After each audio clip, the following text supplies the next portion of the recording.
بسم الله الرحمن الرحيم الحمد لله رب العالمين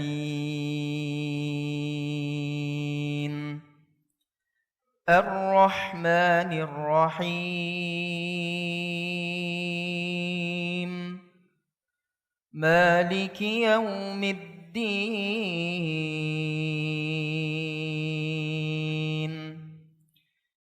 إياك نعبد وإياك نستعين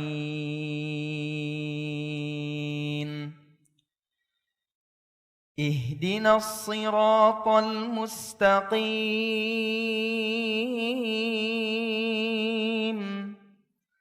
صراط الذين أنعمت عليهم غير المغضوب عليهم ولا الضالين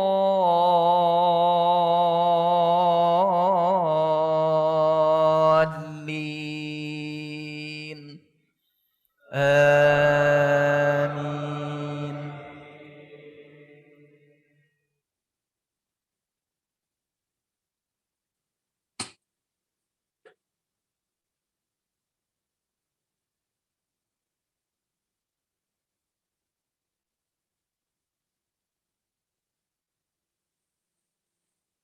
Assalamualaikum warahmatullahi wabarakatuh. Alhamdulillahilladzi allafa baina qulubina fa asbahna bi ni'mati ikhwana. Asyhadu an la ilaha illallah wahdahu la syarika lah wa asyhadu anna Muhammadan 'abduhu wa rasuluhu la nabiyya ba'dah. Allahumma shalli wa sallim wa barik ala nabiyyina Muhammadin wa ala alihi wa sahbihi wa sallim tasliman katsira. Faqad qala Allah Ta'ala fi kitabihil karim wa huwa asdaqul qailin a'udzu billahi as-sami'il 'alimi minasy syaithanir rajim ya ayyuhalladzina amanu taqullaha haqqa tuqatih wa la tamutunna illa wa antum muslimun. Wa qala aidan fi ayatin ukhra qul in kuntum tuhibbunallaha fattabi'uni yuhibbukumullah wa yaghfir lakum dhunubakum wallahu ghafurur rahim. Al-ayat. Amma ba'd. Ikhwani fiddin azani Allah wa iyyakum, teman-teman yang mudah-mudahan senantiasa diberikan kesehatan dan keberkahan oleh Allah Subhanahu wa taala.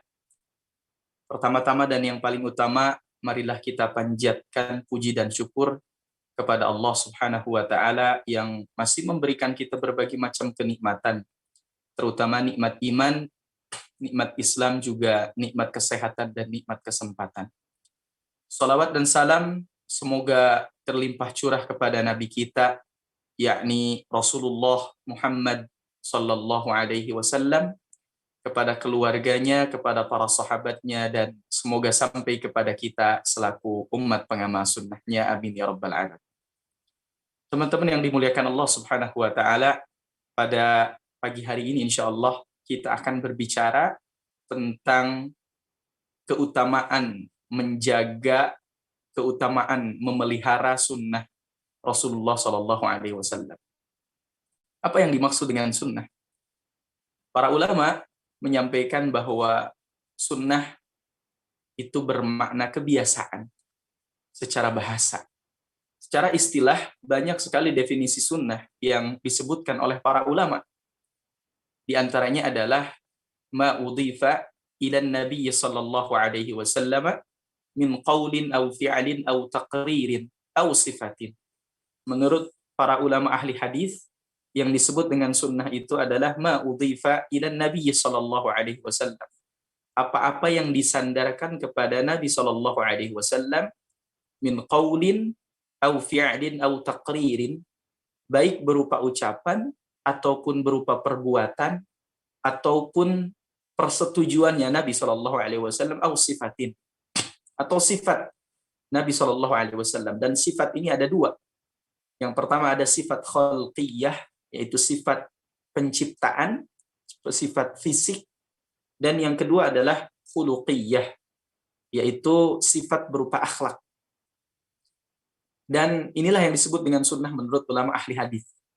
Kadang sedikit berbeda dengan definisi yang dikemukakan oleh ulama ahli usul. Yang disebut dengan sunnah menurut mereka adalah ma udhifa ila nabiy sallallahu alaihi wasallam min qaulin aw fi'lin aw taqririn. Yang disebut dengan sunnah itu apa-apa yang disandarkan kepada Nabi sallallahu alaihi wasallam, baik berupa ucapan ataupun perbuatan ataupun berupa persetujuan tanpa ada tambahan kata aw sifatin. Kenapa? Karena menurut ahli usul yang disebut dengan sunnah itu adalah sumber hukum. Tapi menurut ahli hadis segala sesuatu yang disandarkan kepada Nabi, baik berupa ucapan, perbuatan, ataupun persetujuan Nabi, bahkan sifatnya Nabi SAW itu disebut dengan sunnah. Makanya para ulama membagi sunnah ini menjadi 3. Ya. Sunnah yang kita nisbatkan atau yang kita sandarkan kepada Nabi SAW, ini oleh para ulama dibagi 3. Yang pertama ada sunnah yang disebut dengan sunnah khususiyah. Sunnah yang sifatnya khusus buat Nabi SAW. Ada beberapa contoh sunnah khususiyah. Contohnya yang pertama adalah Nabi SAW menikah lebih dari 4 orang istri. Ini khusus buat Nabi, tapi haram buat umatnya. Nabi SAW tidak boleh, bahkan haram menerima sedekah, tapi boleh menerima hadiah.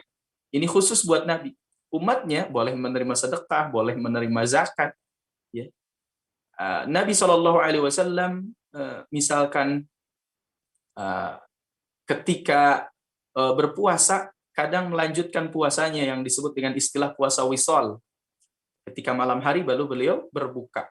Nabi boleh melaksanakan itu, tapi umatnya tidak boleh.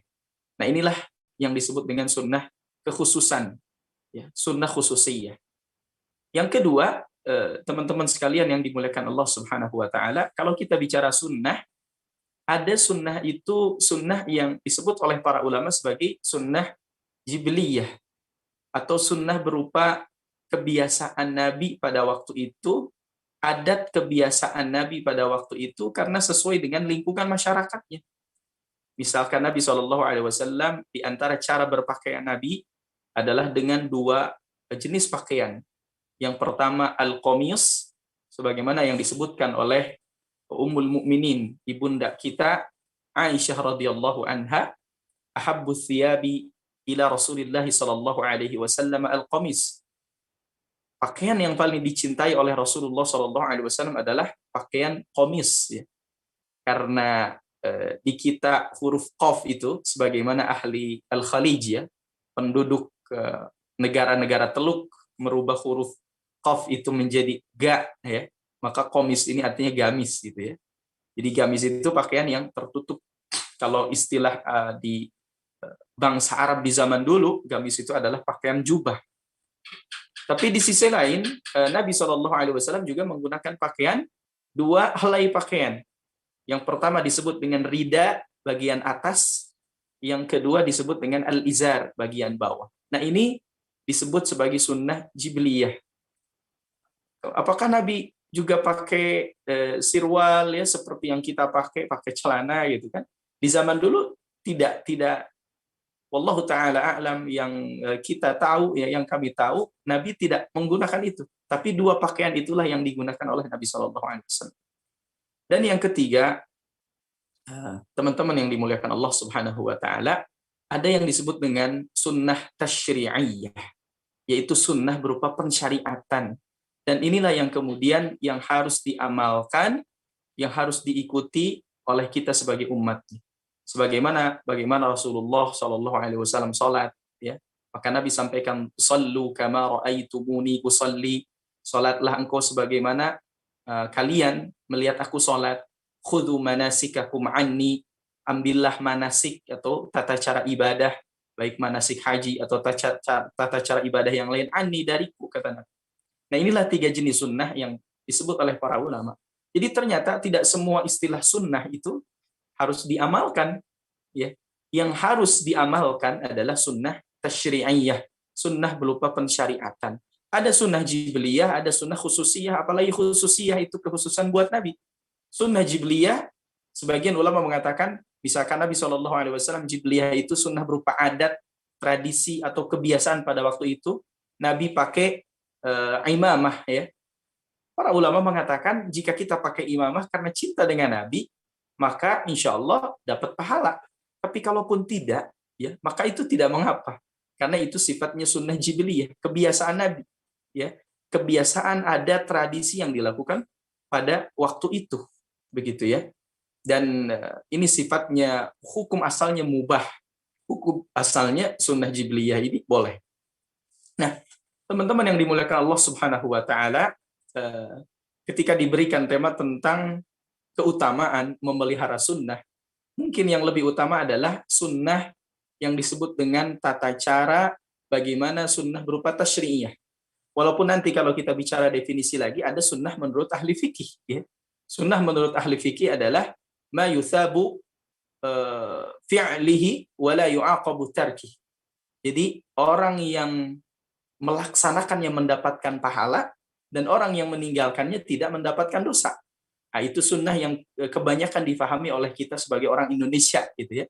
Orang Indonesia ketika disebut sunnah, sholat sunnah, ya, ibadah sunnah, itu artinya adalah kalau dikerjakan mendapatkan pahala, kalau tidak dikerjakan maka tidak dapat dosa, begitu ya. Dan istilah sunnah dalam fikih ini juga ada istilah nafilah, ada istilah tatawwu' ya. Nafilah artinya tambahan, tatawwu' artinya ketaatan. Jadi ketika kita beribadah, kalau seandainya tidak ditambah dengan ibadah-ibadah sunnah, nah, sunnah menurut definisi fikih tadi, sholat sunnah, ya, saum sunnah, dan lain sebagainya, maka seakan-akan ada sebagian ulama gitu ya menyamakan bahwa kita ibadah itu ibarat kita jualan, kemudian yang kita dapatkan hanya balik modal, break even point gitu ya, tidak mendapatkan keuntungan. Itulah jika seandainya kita mengerjakan yang wajib-wajib saja. Nah, para ulama kemudian menyebutkan apa saja sih keutamaan kita, ya, keutamaan memelihara sunnah itu. Yang pertama, keutamaan memelihara sunnah itu adalah menggapai cintanya Allah Subhanahu wa taala, menggapai mahabbatullah, sebagaimana Allah sampaikan di dalam Al-Qur'an di surah Ali Imran, qul in kuntum tuhibbunallaha fattabi'uni yuhibbukumullah wa yaghfir lakum dzunubakum. Qul in kuntum tuhibbunallah, katakanlah wahai Muhammad, in kuntum tuhibbunallah, jika kalian itu mencintai Allah, fattabi'uni, maka ikutilah aku, kata Nabi. Yuhibbukumullah wa yaghfir lakum dzunubakum. Niscaya Allah akan mencintai kalian dan mengampuni dosa-dosa kalian. Wallahu ghafurur rahim, dan Allah Maha Pengampun lagi Maha Penyayang. Nah, ini yang pertama, mendapatkan cinta Allah Subhanahu wa taala. Jadi, kalau kita mengaku cinta kepada Allah, maka hal yang pertama adalah mengikuti sunnahnya Rasulullah Shallallahu alaihi wasallam. Bahkan dalam hadis Nabi sampaikan, man ahya sunnati faqad ahabbani wa man ahabbani faqad kana ma'i fil jannah. Siapa yang ahya sunnati, menghidupkan sunnahku, faqad ahabbani, maka dia mencintaiku, wa man ahabbani, dan barang siapa yang mencintaiku, faqad kana ma'i fil jannah, maka sungguh dia akan berada bersamaku di surganya Allah Subhanahu wa taala. Kemudian yang kedua, teman-teman sekalian yang dimuliakan Allah Subhanahu wa taala, di antara keutamaan memelihara sunnah ini adalah adanya ma'iyatullah. Kita merasa selalu dibersamai, diawasi oleh Allah Subhanahu wa taala. Kenapa? Karena dengan ibadah-ibadah sunnah, dengan amalan-amalan sunnah, baik itu berupa sholat, puasa, sedekah, dan lain sebagainya, ya, kita selalu merasa bahwa Allah itu mengawasi kita. Allah itu selalu bersama dengan kita. Dan itulah yang terjadi. Itulah yang terjadi sebenarnya. Kadang kita yakin bahwa Allah itu maha mendengar. Tapi sedikit sekali di antara kita, ikhwas sekalian, ya, meyakini atau sadar bahwa Allah juga maha melihat, membersamai kita, ma'iyatullah. Ya. Yang ketiga, teman-teman sekalian yang dimuliakan Allah Subhanahu wa taala, di antara keutamaan memelihara sunnah itu adalah mudahnya dikabulkan doa oleh Allah Subhanahu wa taala kepada kita. Mudahnya dikabulkan doa. Kenapa? Karena sunnah ini di antara amalan-amalan kebaikan. Bahkan banyak sekali riwayat yang mengatakan bahwa ketika kita berdoa, ketika kita meminta kepada Allah dalam ketaatan, maka insya Allah ya Allah Subhanahu wa taala memberikan doa itu dimudahkan. Yang keempat, teman-teman sekalian yang dimuliakan Allah Subhanahu wa taala, ya, yaitu memperbaiki kekurangan dalam kewajiban, ya. Ketika ada seseorang yang melakukan sholat nanti di hari kiamat, ya, ternyata amalnya hanya itu saja, maka Allah tanya apakah ada amalan sunnah yang dia lakukan? Maka kalau dia lakukan, maka Allah akan tambahkan amalan tersebut kepada orang tersebut. Jadi kekurangan-kekurangan yang ada dalam kewajiban yang kita lakukan, maka akan terpenuhi dengan atau tertambal dengan sunnah-sunnah atau amalan-amalan sunnah, ibadah-ibadah sunnah yang kita lakukan. Dan yang terakhir, di antara sunnah ini adalah keutamaan memelihara sunnah adalah menghidupkan hati kita. Seandainya kita bisa menghidupkan hati kita, ya, menjaga sunnah-sunnah Rasulullah SAW, terutama sunnah yang sifatnya tasyri'iyah, ya, terutama sunnah dalam ibadah, maka Allah akan senantiasa menghidupkan hati kita. Mudah-mudahan apa yang disampaikan ini bisa bermanfaat buat kita semua yang mendengarkan. Kurang lebihnya mohon maaf, kebenaran hakiki hanyalah milik Allah Subhanahu wa taala dan kesalahan hanya milik saya pribadi. Yang berikutnya teman-teman, mari kita sama-sama berdoa kepada Allah Subhanahu wa taala agar kita senantiasa diberikan keistiqomahan oleh Allah dan dijadikan orang-orang yang senantiasa selalu merasa diawasi oleh Allah Subhanahu wa taala. Allahumma salli wa sallim wa barik ala sayyidina wa habibina wa syafi'ina wa maulana Muhammadin. Salli wa sallim wa barik ala rasulillahi ajma'in. Hamdan yuwafi ni'amahu wa yukafi mazidah.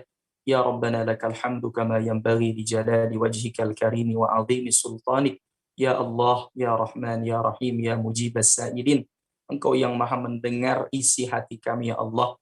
Engkau yang maha membolak-balikan hati kami, ya Allah. Engkaulah yang menggenggam hati kami, ya Allah.